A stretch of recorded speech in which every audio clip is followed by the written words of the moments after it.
Cuarto, presentación, ponencia, origen y naturaleza del dinero desde la óptica mengeriana, a cargo del estudiante Andrés Kudris de la Universidad Santo Tomás. Buenos días a todos, muchas gracias por la oportunidad de poder presentar esta interesante perspectiva de Karl Menger para todos ustedes. Y nada, pues básicamente lo que voy a hacer el día de hoy es que en los últimos meses he hecho una investigación alrededor del estado del arte sobre el origen y la naturaleza del dinero, y básicamente esta necesidad nace en un momento en que leo los principios de economía política de Menger. Este autor es reconocido por ser uno de los, hacer parte de los tres más importantes del cambio, en la revolución marginalista durante el siglo XIX, Gibbons, Walras y Menger. Y pues aparte esto también es uno de los precursores de la Escuela Austríaca de Economía, que pues muchos de ustedes sabrán que en los últimos años pues ha tenido cierto, vuelto a renacer, sobre todo con lo que pasó el año pasado con el tema argentino y con la llegada del presidente Javier Milei. En ese sentido, la lectura que más me llamó la atención y la que me llevó a investigar el tema del origen del dinero en ese libro fue La teoría del dinero, que el capítulo se titula así, donde básicamente explica que el dinero tiene su génesis a través de la metodología genético-causal, que más adelante voy a profundizar en ella. Básicamente, este capítulo me llevó a investigar más sobre este fenómeno económico, lo cual me llevó a leer la obra de Menger en su totalidad, pasando por sus papers como The Origins of Money, el libro denominado El dinero y, a mi juicio, su obra fundamental, El método de las ciencias sociales. Con todo esto hice investigar cuáles eran las otras perspectivas sobre este fenómeno económico, y de esta forma pues voy a comenzar explicando las dos vertientes principales que estudian el fenómeno del dinero, a saber, una que sugiere que el dinero es una criatura del Estado y que básicamente es un ente como el Estado, que tiene la capacidad de poder poner una moneda de curso forzoso a la sociedad. Esta la podemos encontrar en esas diferentes expresiones, ya sea extensiones coloniales, imperios, reinos, etcétera. Y luego tenemos básicamente la otra perspectiva, que viene a decirnos que el dinero tiene su origen en las acciones no intencionadas de los individuos, que básicamente quiere decir que es un fenómeno de carácter espontáneo en primera instancia. Entonces esto quiere decir que por medio de la cooperación de los individuos se encuentra la génesis del dinero. Entonces para esta ocasión, como ya lo mencioné, voy a comenzar haciendo, explicando los diferentes autores de la primera teoría. Y pues obviamente haré un énfasis en la segunda, explicando a mayor profundidad su metodología, la metodología que usa Karl Menger para explicar el fenómeno del dinero. Entonces, debo decirlo, antes de proseguir, que no voy a mencionar obviamente a todos los autores, como George Simmel, Karl Polanyi, que hablan también sobre el tema del dinero. Se me van a escapar muchos autores. Aquí voy a intentar exponer los principales. Entonces voy a comenzar con uno de los primeros de los autores clásicos. Voy a partir de dos filósofos griegos. El primero de ellos es Platón. Platón, en su libro Segundo de la República, donde básicamente tiene una conversación, los que dialogan son Sócrates, Glaucón y Adimanto, discuten sobre la naturaleza de la justicia y de cuál debe ser el ideal para alcanzar una sociedad justa. Entonces, en una parte del texto, Sócrates, en diálogo con Adimanto, expone que el Estado nace cuando una persona ya no tiene la capacidad de satisfacer sus necesidades de manera autónoma. Es en este sentido donde Sócrates encuentra la génesis del Estado. Entonces, lo que buscan las personas es, cuando ya no tienen esa capacidad autónoma de satisfacer sus necesidades, es poder asociarse con otros. Es decir, acá inicia la cooperación. Es desde esta perspectiva platónica donde el Estado tiene su origen. Por otra parte, resulta pertinente mencionar que durante este diálogo se habla sobre las desigualdades naturales que tienen los diferentes seres humanos. Básicamente acá encontramos una de las semillas de la división del trabajo en este diálogo platónico. Sin embargo, obviamente hay que matizarlo con sus diferentes matices. No estamos hablando de la misma división del trabajo que puede hablar, por ejemplo, Adam Smith. Entonces, curiosamente, acá es donde aparece el tema del dinero, porque uno de los problemas que menciona Platón en este diálogo es que cuál es la manera de que las personas puedan intercambiar. Obviamente, al momento en que hay esa división del trabajo, van a haber más individuos que se encarguen de producir más cosas. Y obviamente va a haber el problema de que por medio del trueque no se va a poder hacer el intercambio, ya que no va a haber siempre la coincidencia de que la otra persona quiera el mismo bien que yo poseo.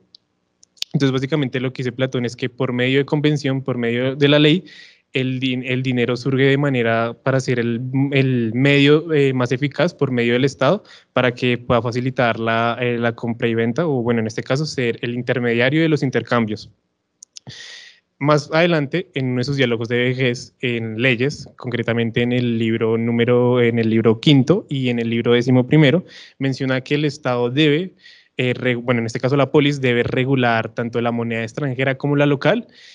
Y pues básicamente eso, Platón viene a decir que el Estado debe intervenir en la regulación del dinero. De esta manera es una institución que tiene su origen en los dictámenes de un ente que busca gestionarlo en pro del beneficio social. Básicamente viene a decir que es una institución legal.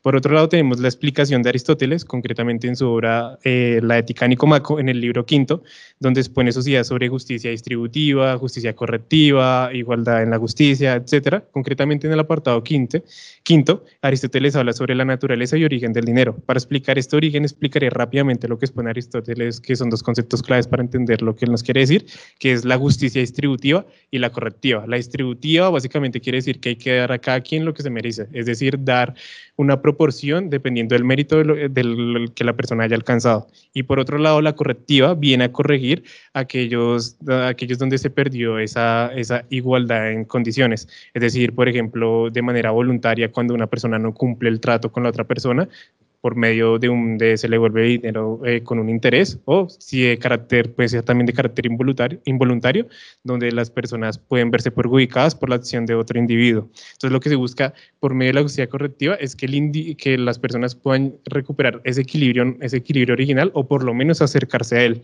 Entonces, Aristóteles considera que el intercambio tiene un problema relacionado con la justicia correctiva. Él parte del siguiente ejemplo, es un ejemplo clásico, que pensemos en un constructor de una casa y un zapatero. El constructor de una casa tiene pues básicamente le está ofreciendo una casa, y el zapatero le está ofreciendo un par de sandalias.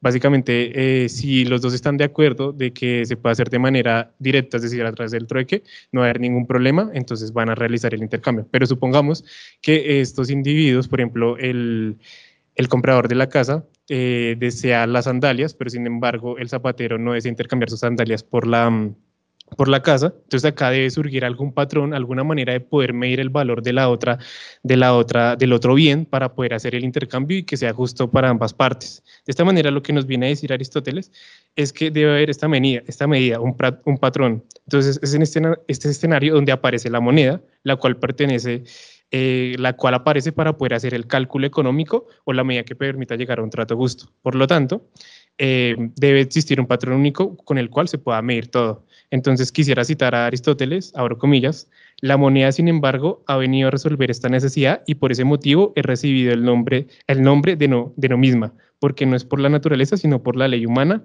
cuyo cambio o supresión depende de nosotros, cierro comillas. Entonces, ¿qué es no misma? No misma básicamente quiere decir que el dinero se instauró por convención social, es decir, es una institución legal, no el valor de la moneda no es intrínseco, es decir, no es per se, sino que es el Estado, un ente rector, el que le da el valor, en este caso al dinero, y que pues básicamente lo que permite es que se pueda realizar ese cambio y que sea completamente justo. Más adelante en la política, Aristóteles profundiza más en esta idea, en tema del dinero, pero acá ya no voy a entrar en mucha profundización porque él entra ya en consideraciones morales. Por ejemplo, habla de la crematística, que para Tales de Mileto es básicamente la capacidad, el arte de hacerse rico. Entonces ya entra a jugar temas de virtudes humanas, y para Aristóteles el hecho de que las personas, aquellas que busquen acumular riqueza, desde el punto de vista virtuoso de él, básicamente deshumaniza al individuo. Entonces, en ese sentido, pues ya sale un poco el tema de la idea, pues, de explicar el origen y la naturaleza del dinero. Pero al igual que Platón, obviamente con sus matices, el dinero es una institución que es el Estado para, en este caso Aristóteles, para poder realizar que los intercambios sean justos. Y bueno, más adelante tenemos a Jean Bodin, me salté varios autores. En este caso tenemos a Jean Bodin, que durante el siglo XVI fue un intelectual francés que abordó el fenómeno del dinero en su obra denominada el libro de las 6 repúblicas. Básicamente en este libro pues aborda el concepto de soberanía, que más tarde retomaría Hobbes, pero para resumirlo básicamente, lo que nos viene a proponer Bodin sobre el tema de la soberanía es que el soberano, pues él habla de las 3 formas de gobierno clásica: aristocracia, democracia y monarquía. Él prefiere la monarquía porque considera que es más eficiente y puede durar más a lo largo del tiempo. Curiosamente, al igual que Hobbes, tiene la misma percepción sobre la monarquía. Ellos prefieren la monarquía sobre encima de estas 2 instituciones, aristocracia y democracia.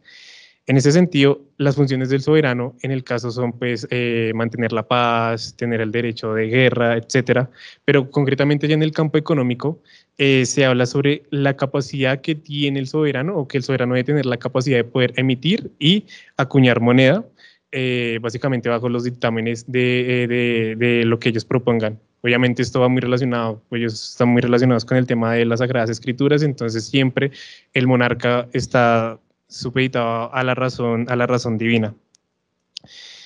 Y tenemos a Gotz que durante el siglo XVII pues aborda también el fenómeno del dinero en dos obras claves, que una es el Leviatán y a mi juicio la otra que es más importante, que es el tema, se llama del ciudadano.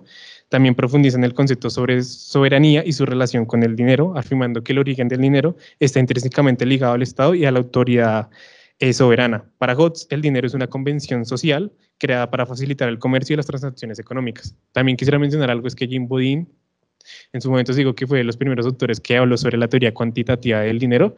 Lo cierto es que hay alguien más atrás, que es Martín de Azpilicueta, que abordó también la teoría cuantitativa del dinero, no con ecuaciones matemáticas, sino a través de un análisis cualitativo, es decir, en una oración logró descifrar la teoría cuantitativa del dinero en el siglo XVI, uno de los escolásticos de la Escuela de Salamanca, a los cuales le debemos muchas ideas económicas y que muy poco se habla dentro de las facultades de economía. Entonces, bueno, por ese lado, ya pues básicamente, en resumen, estos autores clásicos pues hablan sobre que el dinero es una convención social y que el valor de la moneda para todos estos autores no deriva concretamente de la moneda per se, no, el valor no es intrínseco a la moneda, sino que es derivada por un ente externo, el que tiene la capacidad de imponer esa moneda en la sociedad. Y aquí voy a abordar autores esencialmente que ya tratan la teoría estatal del dinero, que básicamente el dinero nace en el momento en que se tienen que pagar las deudas, es decir, al momento de nosotros contraer deudas, nace el dinero. Entonces, el primero que aborda este tipo de ideas en el siglo XIX es George Friedrich Natt, un economista alemán, que básicamente establece que desde el principio que, bueno, su cita textual es que el dinero es una criatura de la ley. Y básicamente argumenta que la teoría del dinero debe entenderse desde la perspectiva legal e histórica. Según Natt, el valor del dinero no reside en su material, sino en su reconocimiento y aceptación por parte del Estado. Básicamente Natt introduce diferentes conceptos que actualmente pues, se han olvidado porque pues, son conceptos muy extraños. Por ejemplo, introduce el tema del autometalismo, que básicamente hace referencia a que aquellas ideas de que consideran que el valor de la moneda proviene de la misma moneda, es decir, es intrínseco. Él también introduce conceptos como el nominalidad, donde básicamente la unidad de valor es una convención legal y no una característica física del metal. Por ejemplo, él parte ese ejemplo que una libra de cobre o una libra de plata no adquieren su valor por el material, sino por los dictámenes de la ley.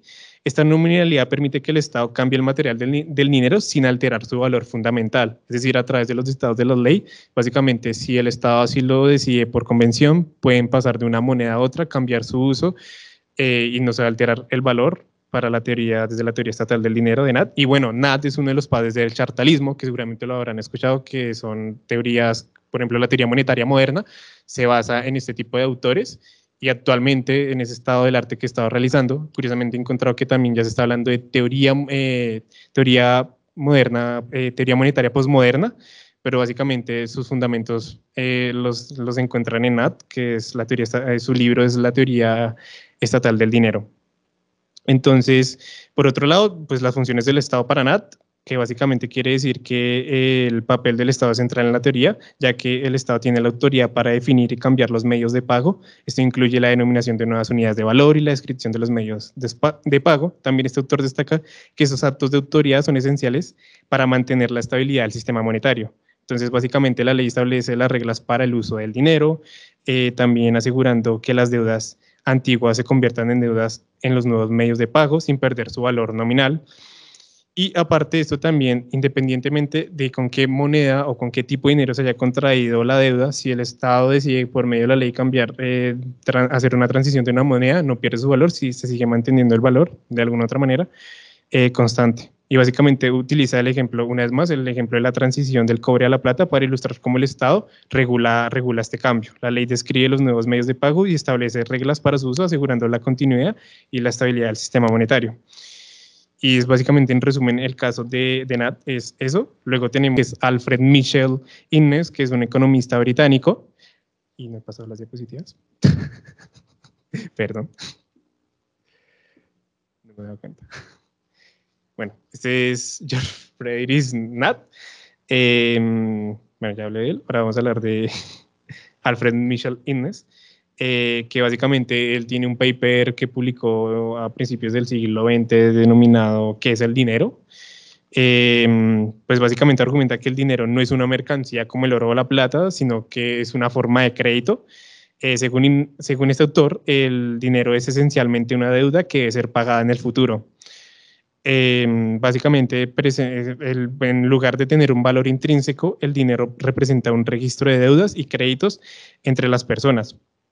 Por otro lado, también dice que destaca, bueno, mucha la importancia del papel del banquero en el sistema de crédito. Los banqueros, pues, básicamente tienen la facilidad de cancelar deudas al actuar como intermediarios entre deudores y acreedores, mediante el descuento de letras de cambio o la concesión de préstamos. Este proceso de liquidación de deudas y créditos es fundamental para el funcionamiento del comercio y a través de diferentes ejemplos históricos muestra que funcionó de esta manera. Y básicamente el dinero, por lo tanto, para estos dos teóricos de la economía, es un instrumento para liquidar deudas. El dinero nace en el momento en que se liquida para poder liquidar las deudas.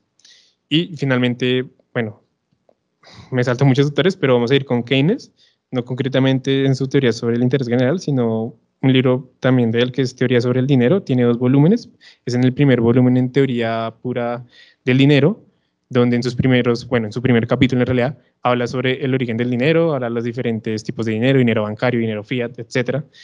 Y básicamente en este aborda el origen, una vez más, y la naturaleza del dinero, desde una perspectiva que enfatiza su función como unidad de cuenta y medio para pagar deudas. Keynes, bueno, y en este capítulo también menciona que muchas sociedades son fundamentadas en la perspectiva que propone George Friedrich Knapp. Y bueno, básicamente Keynes comienza estableciendo que el dinero como unidad de cuenta es fundamental para entender el concepto fundamental de dinero y cuál es su rol dentro de la economía. Básicamente el dinero lo que permite es expresar deudas, precios y el poder de compra en general. Keynes señala que el dinero y las deudas nacen simultáneamente, ya que los dos se contraen para realizar pagos y se registran en términos de una unidad de cuenta. Esta unidad permite mantener registros contables y definir las obligaciones de pago, lo que refuerza la idea de que el dinero tiene su origen contable, tiene un origen contable y legal. El dinero propiamente dicho surge para cancelar deudas y facilitar transacciones mediante la utilización de una unidad de cuenta establecida por la ley o la costumbre. Este sistema legal o de costumbre es crucial ya que define qué se considera dinero y cómo se utiliza para liquidar las deudas. Menciona básicamente que la evolución del dinero se relaciona estrechamente con las decisiones del Estado sobre qué materiales o símbolos representan el valor monetario. Y bueno, la función primordial como medio para pagar deudas, aquí a mi juicio, entiendo que Keynes, eso es lo que intuye sobre cuál es la función esencial del dinero y es básicamente el medio para pagar deudas. Esto se alinea pues, con las ideas de Nat, que también enfatiza que el dinero surge para facilitar la liquidación de las diferentes deudas económicas o obligaciones. Y bueno, digamos, esto es en términos generales, en resumen, aquellos teóricos dentro de la economía que dicen que el dinero surge de manera por medio del Estado. Es el Estado el que elige el tipo de moneda, cuál es su valor y cómo se debe usar en la economía. Esto, pues más adelante nosotros lo conocemos como moneda de curso legal o moneda de curso forzoso.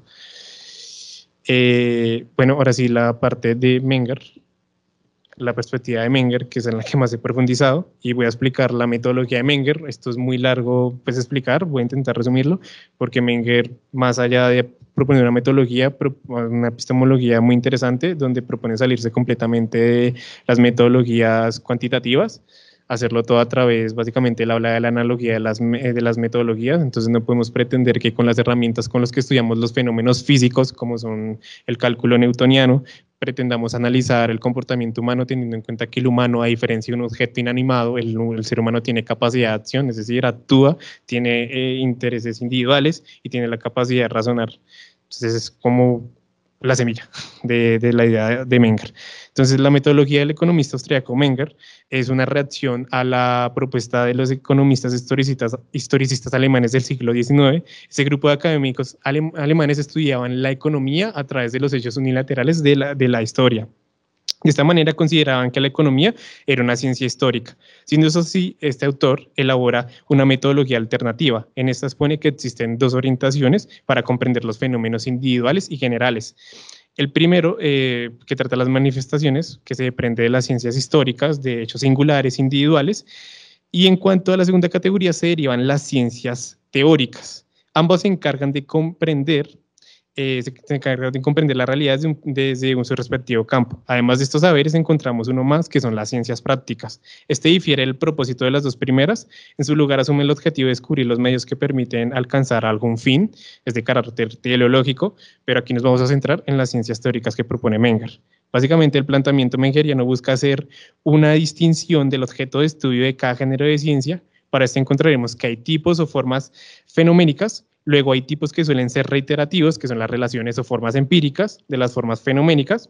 Siguiendo lo anterior, pues las ciencias históricas tienen como objeto de estudio a las formas fenoménicas, es decir, hallar las leyes empíricas. Básicamente, quisiera citar a Menger, abro comillas, las ciencias históricas se encargan de indagar hechos concretos, sucesos, instituciones de determinados pueblos, estados, así como desarrollos y condiciones culturales concretos, cierro comillas. Mientras que las ciencias teóricas buscan desvelar las relaciones causales entre las formas fenoménicas, que no es otra cosa que las leyes exactas y empíricas. Esta forma de diferenciar teoría e historia resulta indispensable para comprender los fenómenos económicos. En este caso nos centraremos en la teoría económica. Para Menger, la economía teórica busca demostrar la naturaleza general de las conexiones generales de las leyes que rigen los fenómenos económicos. Ahora, esto es clave en la metodología de Menger. La ciencia económica teórica no puede consistir en las relaciones de fenómenos económicos singulares, porque es con el fin de poder realizar algún tipo de política económica con un fin, sino que son dos áreas completamente diferentes. No se puede confundir la práctica económica con la teoría, ya que lo que busca es describir las leyes que rigen los fenómenos económicos. Ahora, otra clave de Menger es que las ciencias teóricas tienen dos vertientes, la orientación exacta y la orientación empírico-realista. La primera, la exacta, consiste que a partir de los elementos más simples, es decir, tenemos que partir de los elementos originarios de manera aislada. De esta forma se pueden entender los fenómenos económicos más complejos. Al iniciar por aquellos factores originarios de la economía humana, nos permite descubrir las leyes económicas que permiten comprender las diferentes formas fenoménicas más complejas de la economía. Los resultados de este tipo de investigación son verdaderos bajo unos principios que no siempre se dan en la realidad, es decir, que son universalmente ciertos, es decir, son axiomas a priorísticos que no se pueden ni falsear ni validar. Por ende, no puede ser ni corroborada a través de la experiencia, ni tampoco puede ser rechazada por esta. Mientras que la orientación empírico-realista comprende que hay regulaciones entre tipos fenoménicos que se dan en la realidad para estas regularidades que no son de carácter universal, hechos concretos. Entonces, por ejemplo, no podemos pretender que con las leyes que encontramos para explicar el Estado feudal sean aplicables para entender el Estado moderno, o en este caso el Estado-nación. Entonces, ahora pensemos en tres formas fenoménicas. Menger parte de este ejemplo que es muy ilustrativo. Tenemos dos formas fenoménicas, A y B, que coexisten al mismo tiempo. Estas dos formas presuponen un fenómeno C.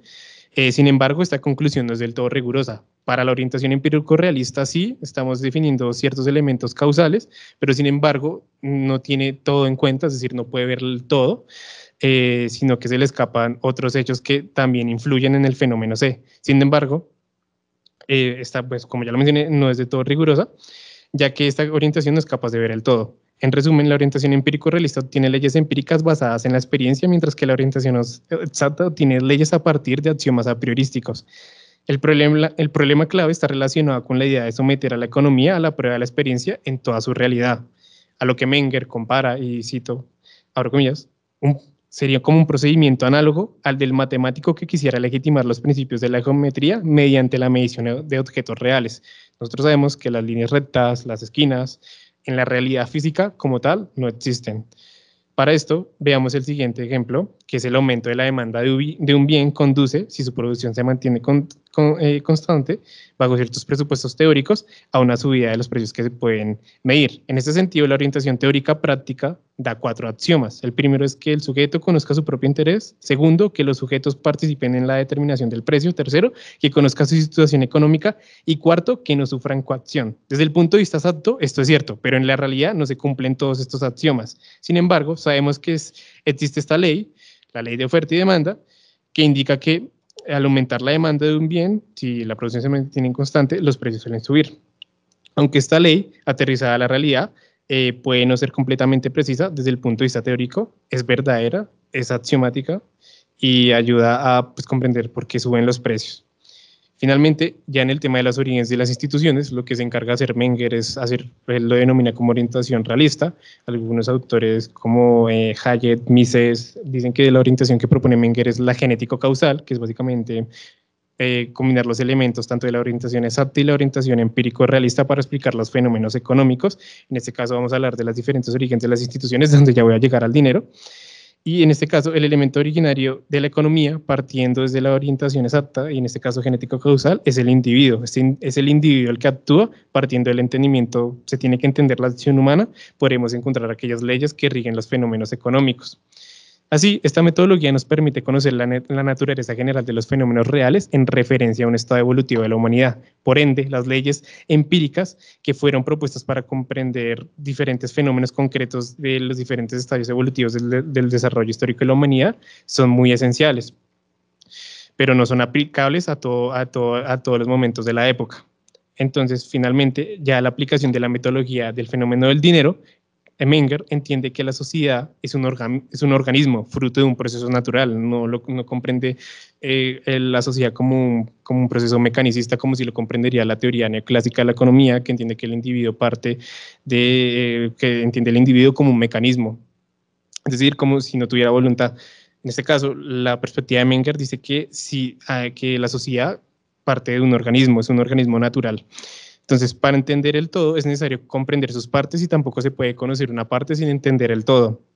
Entonces, el origen de las instituciones económicas es una adaptación respecto a la sociedad en su conjunto, es decir, no son el resultado de una acción intencionada por parte de los individuos, sino que corresponde a un resultado no intencionado del desarrollo histórico.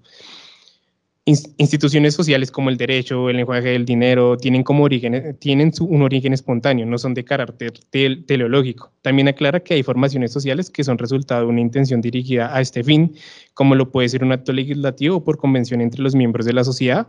Hablamos de un origen pragmático y no de carácter orgánico. Los organismos sociales no se pueden entender como el resultado de fuerzas externas, sino que son el resultado de la acción humana. Instituciones como el mercado, el dinero, la propiedad, etcétera, entre otros, son producto no intencionado del desarrollo histórico. Menger se hace la siguiente pregunta, y cito, abro comillas, ¿cómo puede formarse instituciones que sirvan al bien común y que tan importantes son para su desarrollo sin una voluntad común dirigida a su creación? Cierro comillas.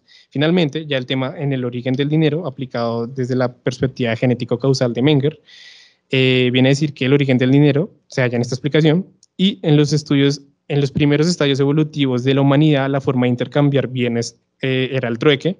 Ahora, a medida que se avanza a otros estadios evolutivos y en relación al tiempo y el lugar, esto es muy interesante ya que me considera que dependiendo de las circunstancias de tiempo y lugar, se van a dar diferentes desarrollos evolutivos. Ahora, a medida que se avanza a otro estadio, pues van a aparecer bienes que tienen una gran capacidad de venta. Estos bienes son aceptados por todos en las operaciones de intercambio y pueden intercambiarse a su vez por otras mercancías. Básicamente quiere decir que aquellas mercancías que en un momento dado son más vendibles, aquellos individuos que tienen mayores habilidades en los negocios, se van a percatar de que estas mercancías les permiten llegar más a su objetivo de poder intercambiar o hacer un intercambio directo, a diferencia como lo haría a través del trueque, que sería en un mercado muy amplio. Sería muy difícil encontrar que una persona, por ejemplo, yo quiero cambiar un esfero y la otra persona pues tiene lo que yo necesito, que es ese esfero, pero no quiere lo que yo tengo. Entonces es más sencillo cuando se consigue aquella mercancía que es más vendible en un momento de tiempo y lugar y espacio. Entonces, básicamente dice que hubo personas con una alta capacidad que se dieron cuenta de esta particularidad mencionada. Al llevar bienes que son pocos demandados por unos que son más demandados, los acerca a su objetivo de encontrar a aquellas personas que tengan esos bienes que necesitan para satisfacer sus necesidades de manera inmediata. Todo esto se dio por el influjo de la costumbre y la práctica, no por algún acto legislativo, citando Menger en su obra El dinero, abro comillas, sin acuerdo, sin coerción legislativa alguna, sin tener en cuenta el interés general, sino persiguiendo simplemente sus objetivos económicos individuales, se llega al origen del dinero. Acá encontramos una ley evolutiva que depende del tiempo y lugar. Encontraremos diferentes mercancías que van a desempeñar el papel de dinero.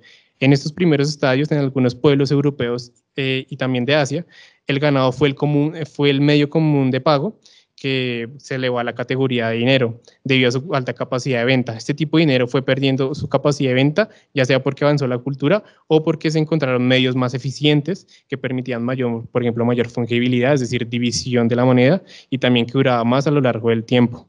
Por otro lado, Menger trae a colación que entre pueblos encontraríamos dineros de diferente género, como es el caso de los aztecas, los cuales tenían mercancías que eran usadas como dineros en bolsas que contenían entre 8 y 24 gramos de cacao, oro en polvo, piezas de cobre, y esta era la medida común de cambio para los aztecas. Por otro lado, pues a medida que avanzaba a otros estadios del desarrollo histórico, se encontrarán alternativas donde el dinero permitía una mayor fungibilidad de los bienes, es decir, como ya lo mencioné, tiene mayor divisibilidad, y de esta manera se va llegando a un estado donde aparece un medio común generalizado, este medio de cambio. Aparte de las ventajas que ya mencioné, ofrece la capacidad de realizar el cálculo económico, es decir, poder medir el valor de otros bienes. En pocas palabras, la capacidad de poner precios. Para Menger, el dinero es una mercancía que tiene como objetivo ser el intermediario en los intercambios y se diferencia de las demás mercancías, ya que las otras dejan de ser mercancías en el momento en que logran satisfacer necesidades. En el ámbito de, bueno, en satisfacer necesidades humanas. Entonces, en este sentido, entra en juego el valor del dinero. Al igual con los demás bienes, no se puede asignar un valor de manera arbitraria. Su valor resulta de una valoración subjetiva, es decir, el dinero no puede tener un valor asignado por un ente tercero, ya sea a nivel económico o jurídico. Cuando un bien pasa a ser el medio de cambio de uso general, también resulta ser el más idóneo para contraer deudas de cualquier tipo. Lo curioso de Menger es que, al igual que los teóricos del dinero estatal, sostiene que el valor del dinero no reside en la mercancía en sí, sino en su función en el mercado, que es básicamente la capacidad de ser medio común de cambio. Sin embargo, la diferencia clave entre esta perspectiva, que es básicamente el ser el medio común de cambio, la diferencia clave estriba en que la perspectiva de los teóricos del dinero estatal y la de Menger parte de las valoraciones subjetivas de los individuos, mientras que los otros consideran que el Estado es el único que puede ponerle valor al dinero. Ahora bien, este tipo de instituciones que nacen de manera espontánea a lo largo de la historia humana han sido utilizadas por algún ente rector, es decir, aquellas instituciones que nacen de las acciones no intencionadas llegan a un momento donde el Estado puede apropiarse de ellas, ya sea que las pueda empeorar o mejorar. Este dinero, por ejemplo, el caso cuando ya se adquiere el tema de la moneda de curso legal, cuando el Estado hace parte y toma el monopolio de emisión y control de la moneda, pueden pasar varias cosas, o el dinero se vuelve enfermizo o mantiene su valor, y acá no hace una crítica directamente al tema del dinero fiat, sino que el dinero fiat, por ejemplo, aquí ya más adelante, porque Menger se detiene hasta ahí y no llega a concluir de si el Estado puede generar un mejor dinero o empeorarlo, o va a depender de las circunstancias. Sin embargo, ya Ludwig von Mises, en su libro La teoría del dinero y del crédito, menciona que el dinero fiat se puede valorar, es decir, el dinero fiduciario se puede valorar siempre y cuando las personas consideren que se puede usar como medio de intercambio, como medio general de cambio. No hace una crítica al valor en sí del bien, sino que las personas pueden considerar que a través de sus valores subjetivas se puede básicamente valorar este tipo de dinero. Y esto a nivel de política económica, de economía política, claramente es una antítesis a todo lo relacionado con el tema de la instalación de los bancos centrales. Quisiera mencionar un ejemplo rápidamente, porque muchas de estas ideas de Menger, de la escuela austríaca, van dirigidas obviamente al ser consecuencialistas, a buscar la banca libre, o básicamente proponer una competencia entre diferentes bancos centrales sin que exista una moneda de curso legal. Voy a partir del ejemplo que propone Hayek en la desnacionalización del dinero, donde es un tratado económico donde básicamente lo que busca es que él está en contra de la creación de un Banco Central Europeo, ya que él considera que la mejor alternativa es mejor dejar que exista la Unión Europea, pero que los diferentes bancos centrales de aquella época, estamos hablando de entrada del siglo XXI, sean que compitan entre ellos y que ellos ofrezcan la mejor moneda él está ya muy adelantado en su tiempo y pues logró básicamente exponer estas ideas y aparte, y bueno, ya básicamente eso. Gracias.